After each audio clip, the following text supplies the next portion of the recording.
I've been living without limits. As far as welcome to Lost Culture, your one-stop destination for everything pop culture. My name is Astøn, I'll be your host for today's episode of Lost Culture Presents The Shy Season 1, Episode 3, Ghost Recap. Now, in this episode, there's a lot going on. So, let's start off with Brandon. So, we see Brandon open up the show. He's trying to buy a gun with his best friend. Forgot what his best friend's name. But we see he's there with his best friend trying to buy the gun. We see that goes south because Brandon is not really about the street shit. Honestly, he's not really about it. So, when we see he's coming out here trying to buy the gun, he's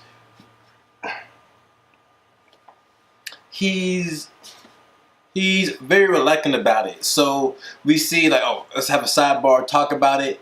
And then when he goes to do that, oh boy, the gun runner basically is like, man, fuck this. Hits him with it and then runs his pockets. So Brandon definitely, like, he went right to sleep. Like, Brandon went right to sleep.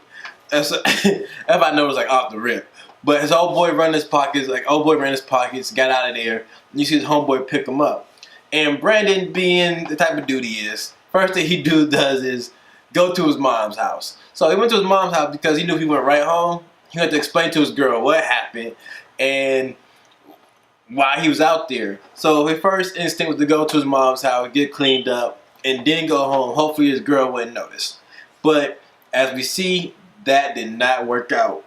And he tells her, like, oh, I know who, like, killed my brother and everything. And she's telling him, like, oh, we got plans. You need to just go to the cops about it. So, obviously, we're trying to figure out what he's going to do with it. I don't know.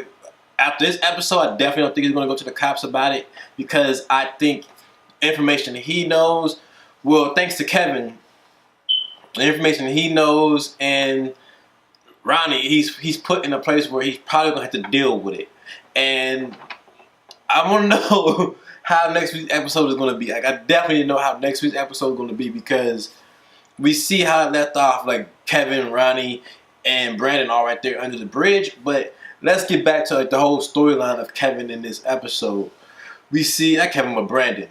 We see Brandon, he's at the house, and his mom tells him that they're actually selling the crib. So she's selling the house, and she wants to move Tennessee or something like that.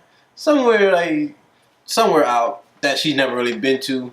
And she, like, basically tells him, like, I don't want to live here anymore, I'm selling it. And we find out that Brandon actually owns half the house. Obviously, he's not down with it. He has memories in it. His grandfather, built the house or something like that. They lived in it. His mom was raised in it. He was raised in it. And that makes sense why you don't want to give up something else. It's like a family house. You definitely don't want to give that up. But as we see, his mom owns half of it. He owns half of it. She still shouldn't be able to sell it without his permission, but that's what's going on today.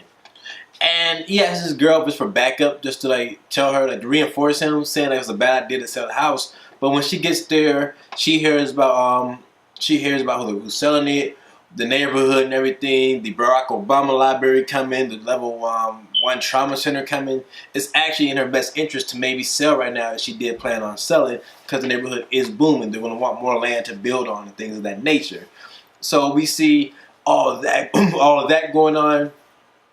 He definitely gets upset about that, because we see as soon as they leave the house, he like, what the fuck? And you see she checks him, like, she's checked him off rip, like, who are you talking to? You see, he had straightened it up a little bit, and that's what's going on. Like, that's really what's all going on with Brandon. We see he's hanging out with his cousin shows up, let him use the van for the night, and then that's when Kev rolls up, talking about he, like, just checking up on him. He was scared to go home. So with that, that's where we leave off with Brandon. Brandon walks him home, ends up in the park, and that's where he has his confrontation with Ronnie.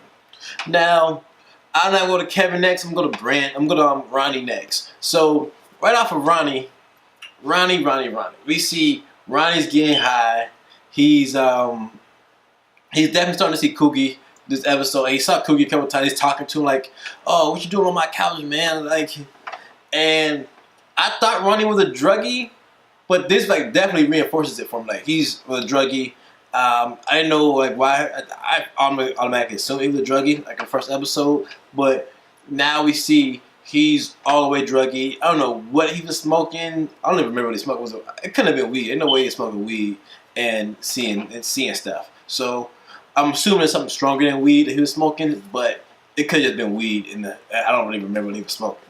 But going on from there, Ronnie's doing through all that. He's like, "Oh, why were you wearing this chain and stuff?" Like, he's trying to like figure out. He's basically trying to face his demons with like killing Ron Coogie and everything, and find out he was the wrong person. He's the wrong person. So going from there, we see he's hitting the block. Ronnie went to go see his girl. Girl's pissed off. He's like, "Whoa, where was you?" and everything. He's crying.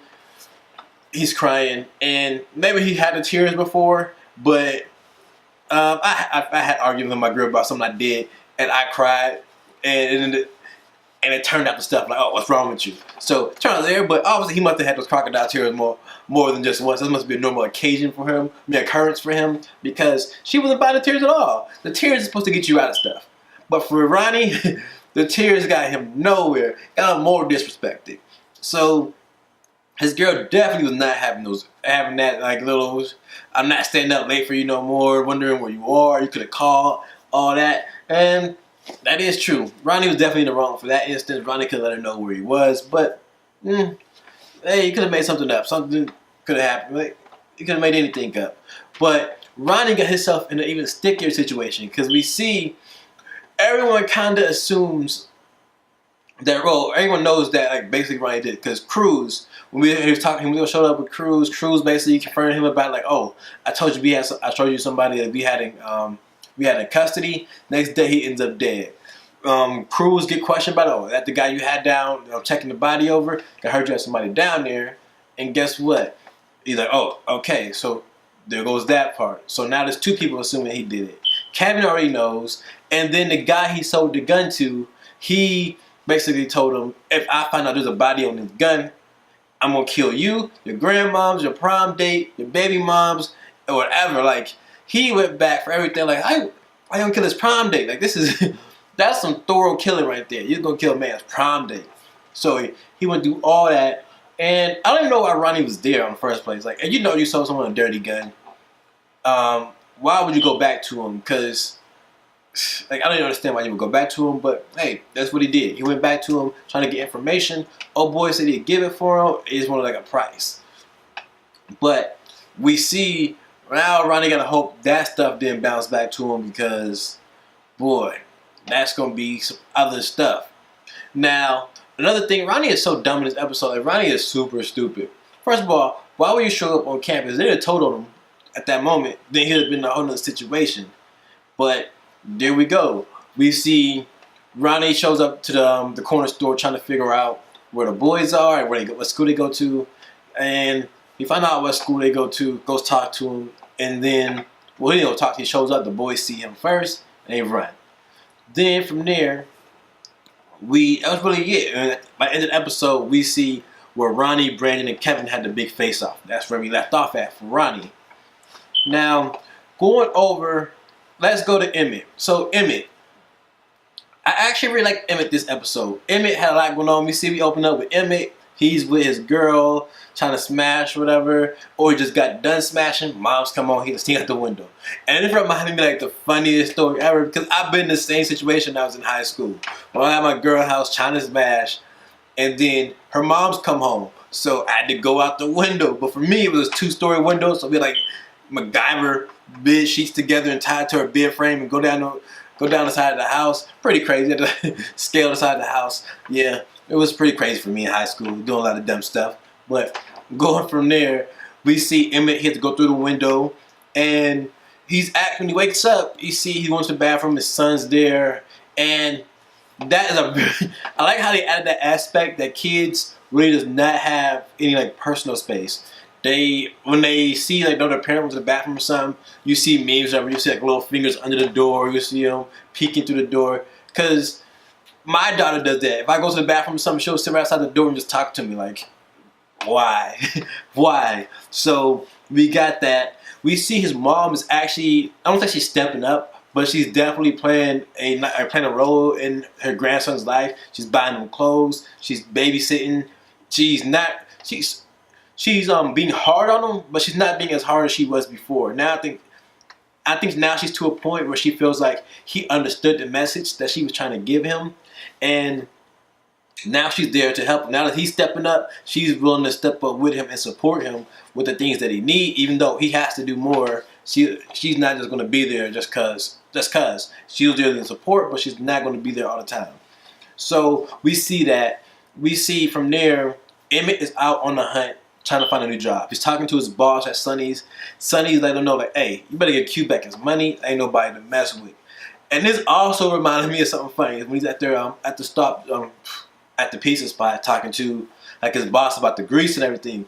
Cause me and my mom just had this conversation about grease, but always a little bit different. Like I hate when people fry the fried food in the same grease, so just like you fry chicken and fish grease, or fish grease and fish and chicken grease. I hate that. I hate when you cross contaminate like grease like that. Super annoying. I hate when people do that. Like it irks me and it's like disgusting to me. Worst thing ever. So it's funny when he's talking about the grease, how the flavor of a chicken be in the chicken grease, so you gotta separate the greases and everything, and it's the wine of black people.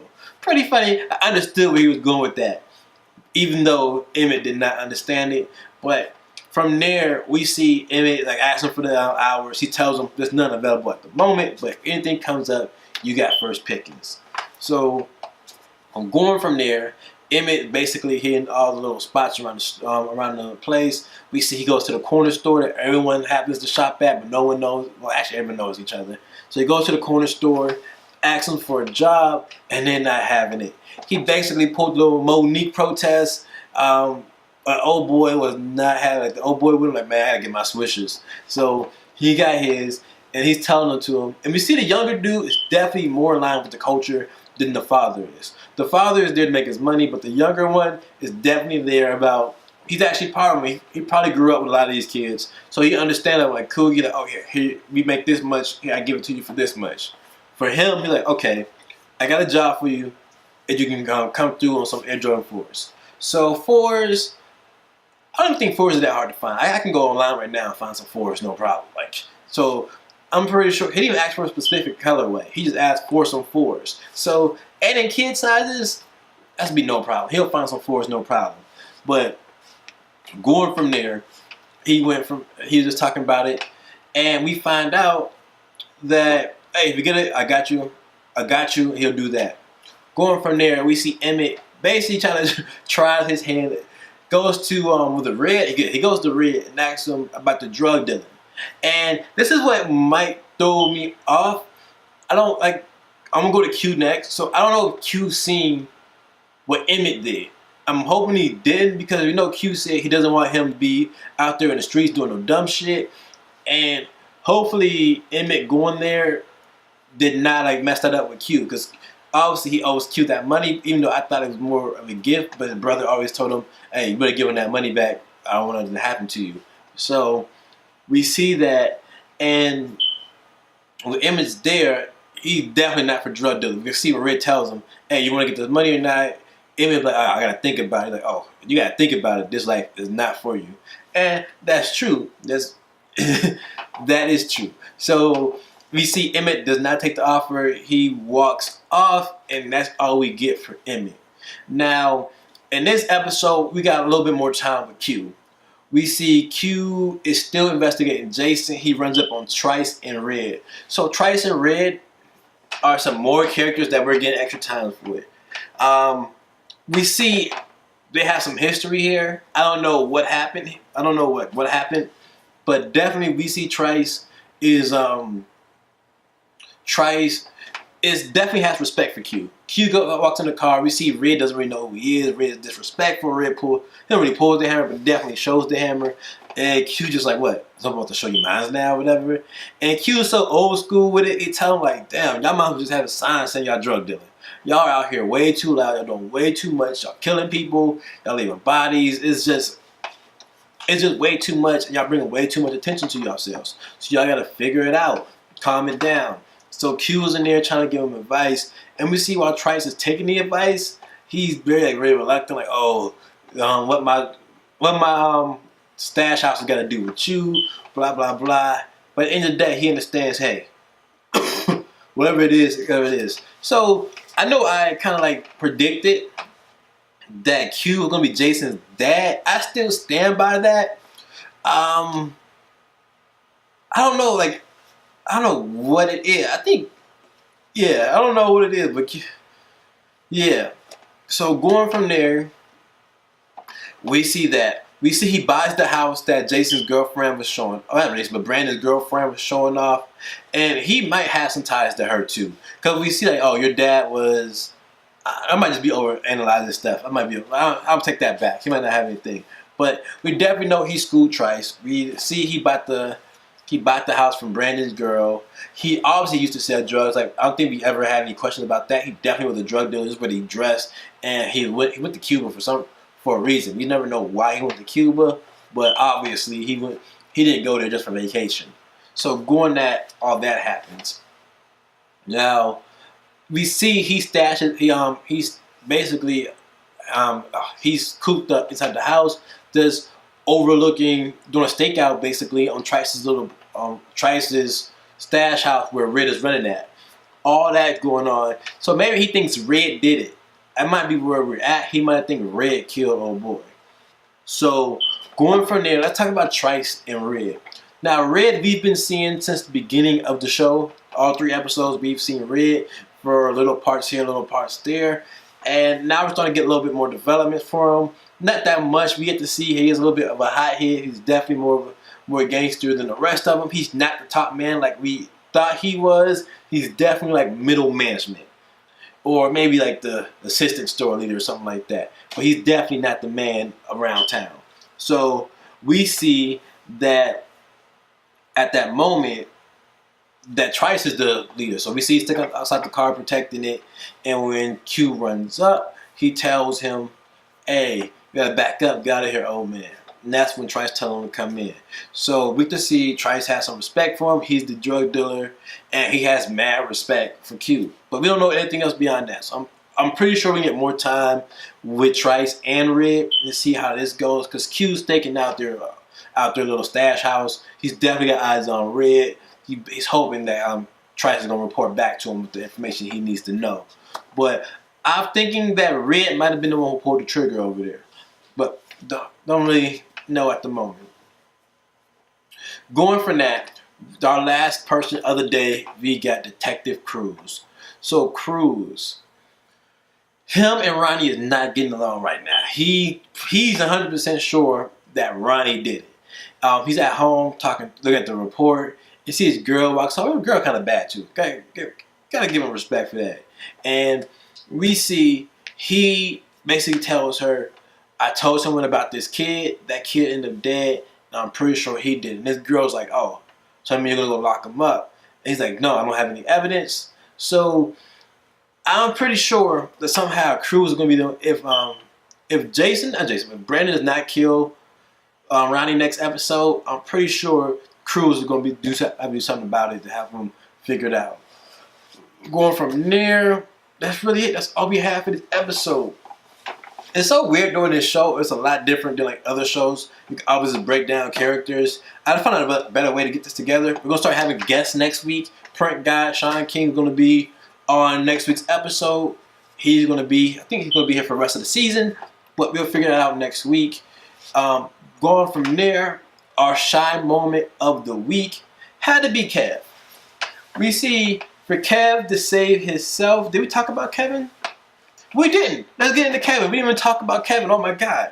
So Kevin has a lot going on this week. We get to see Kevin actually. He didn't make the part. He went out for the 10-man, whatever. He got him and his friends basically got picked up from the Lollipop Boys. They were trying to escape Ronnie, but hey, there we go. We got that happening. So from there, they're in a play now, trying to protect themselves. We got Kev and the boys all in there. We also get to see Kevin's family for the first time. We met his mom before, like in a little spurt. Like, oh, when Brandon showed up. We always see her sister every episode because she's with Emmett. But now we get to see his mom and I'm assuming his stepmom, at least his mom's girlfriend. And I love to see how this show adds in so many different parts of today's life.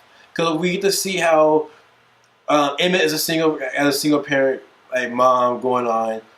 We got to see how Brandon only got his mom. He lost his brother. We get to see all like the half brother relationship, just all different aspects of like what goes on inside an urban community. I love to see how they got that going on in this show. Now we see Kev made the play. We see the girl he likes, cousins like, oh, you gotta man up. You gotta take charge of those things. It's kind of the same thing that his friends tell him when they were asking like if he snitched or anything. You just gotta man up, go talk to him before anything else goes down. Now we see that when that happens, Kev shows up in front of the house. Everyone, hey, look at this. Ronnie goes talk to him, and that's where the plan basically comes out. I guess to set up Brandon. I don't know where the plan actually went, like what the idea of the plan was, because we don't get to see that. We just know that Kevin shows up. He's obviously up to something. And when he takes him through the park, we see Ronnie is there waiting for him. That's where he ends off at. I'm 100% sure that whatever happens, like Brandon's probably gonna end up like beating Ronnie up or something. I don't think he's gonna full blown kill him, but he's definitely gonna like hurt him or something like that. Now, my shy moment of the week, like I was saying, I gotta go to Kev. Kev doing whatever it takes to survive. We see he showed up to the man up with Ronnie, and for basically for collateral, he gives up collateral, and that's where we left off at, and that's all we got. Unfortunately, that's where we ended off at. We don't have. That's really all we got. So thank you guys for tuning in. As always, stay lost. Lose half of what I own. I've been